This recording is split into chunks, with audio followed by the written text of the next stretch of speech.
It was early March when an electronic greeting card dropped into my mailbox. The cover featured a colorful depiction of a young female figure playfully applying lipstick, surrounded by flowers and butterflies, along with the text, "Happy Women's Day." To be honest, I was a bit baffled. The following day, another e-card arrived, this one featuring a photo of a hot pink box filled with matching tulips. This second card also wished me Happy Women's Day, helpfully adding the date March 8th. Only then did I realize that International Women's Day, celebrated worldwide on March 8th, seemed to be emerging as an occasion for private rituals involving greetings, gifts, and flowers, much like Mother's Day. If that is indeed the case, it will be yet another transformation of a holiday that since its inception in the early 20th century has undergone vast changes. The first Women's Day celebration took place in Chicago on May 3, 1908. Organized by the U.S. Socialist Party, it brought together an audience of 1,500 women who demanded economic and political equality on a day officially dedicated to the female workers' cause. The following year, women gathered in New York for a similar celebration. Inspired by these American initiatives, European socialists soon followed suit.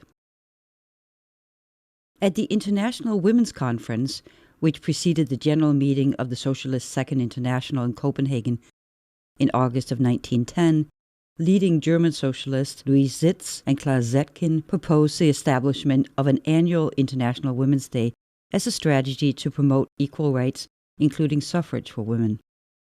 More than 100 female delegates from 17 countries unanimously endorsed the proposal.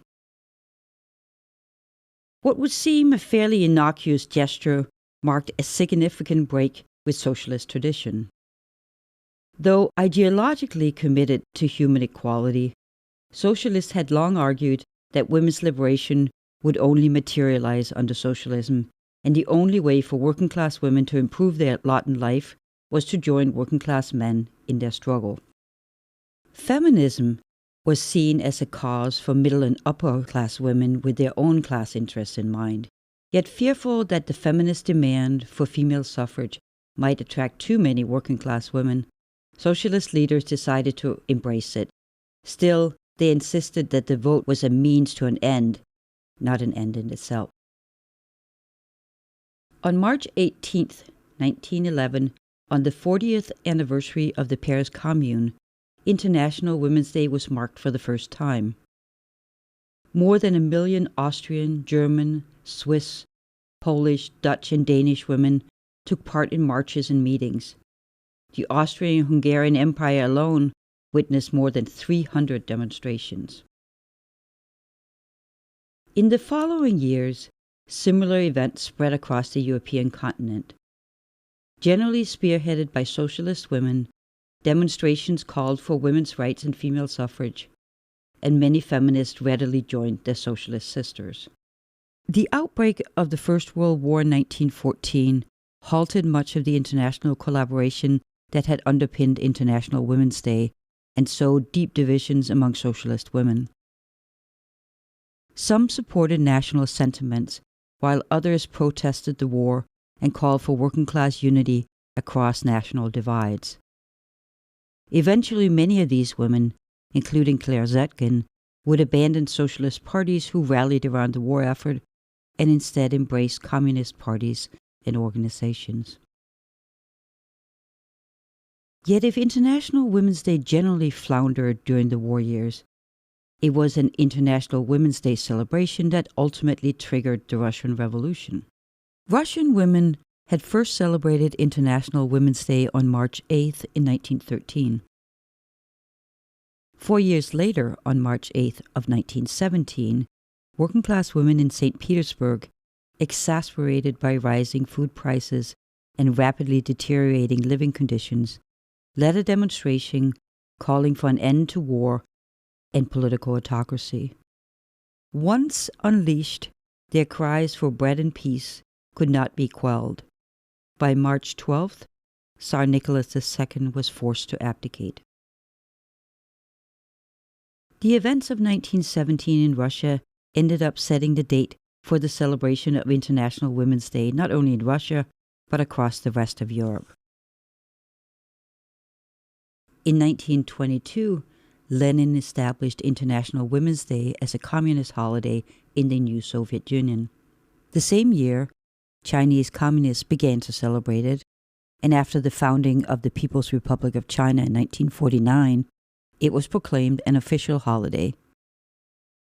Spanish communists used March 8th of 1936 as the occasion to stage a huge demonstration in Madrid demanding protection of the Spanish Republic against a growing fascist threat.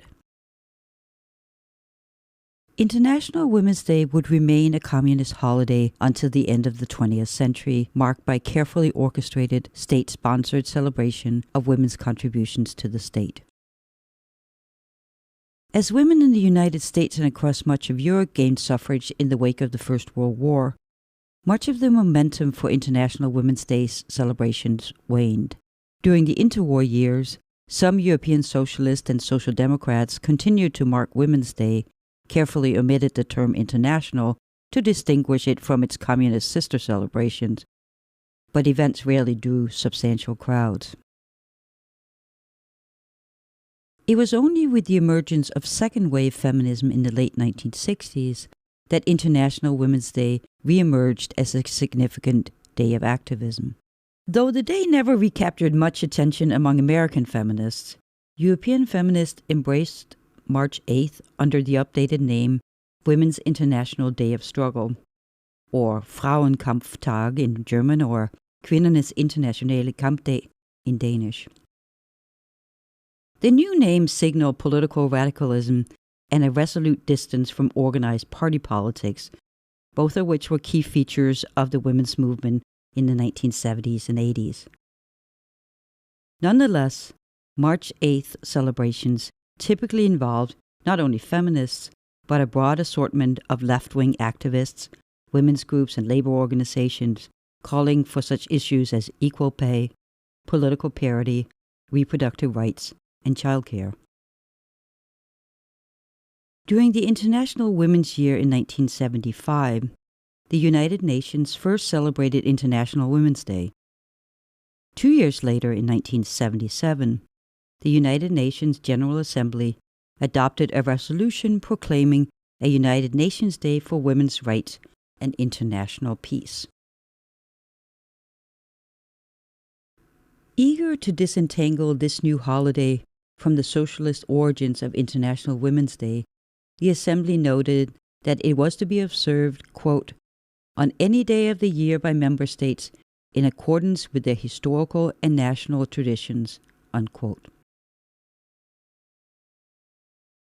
Moreover, in contrast to contemporary feminist practices of casting it as a day of protest, the United Nations billed it as, quote, a time to reflect on progress made and celebrate acts of courage and determination of ordinary women, unquote. In the decades since the 1977 resolution, the United Nations has in fact marked International Women's Day on March 8th, with events and activities centered around a particular theme such as Empower Rural Women, End Hunger and Poverty, which was the theme in 2012, or Empowering Women, Empowering Humanity, Picture It, the theme of 2015. In spite of such institutionalization of International Women's Day, and in following with its long history of competing traditions, March 8th is now marked in a variety of ways around the world. In many former communist regions, it's a public holiday. In Western Europe, it remains an occasion for feminist demonstrations, and in many developing countries, women's rights activists take to the street to voice their call for gender equality. In Italy, men allegedly give yellow mimosas to women to celebrate the day. And in the United States, some people apparently send cards and flowers to honor the women in their lives.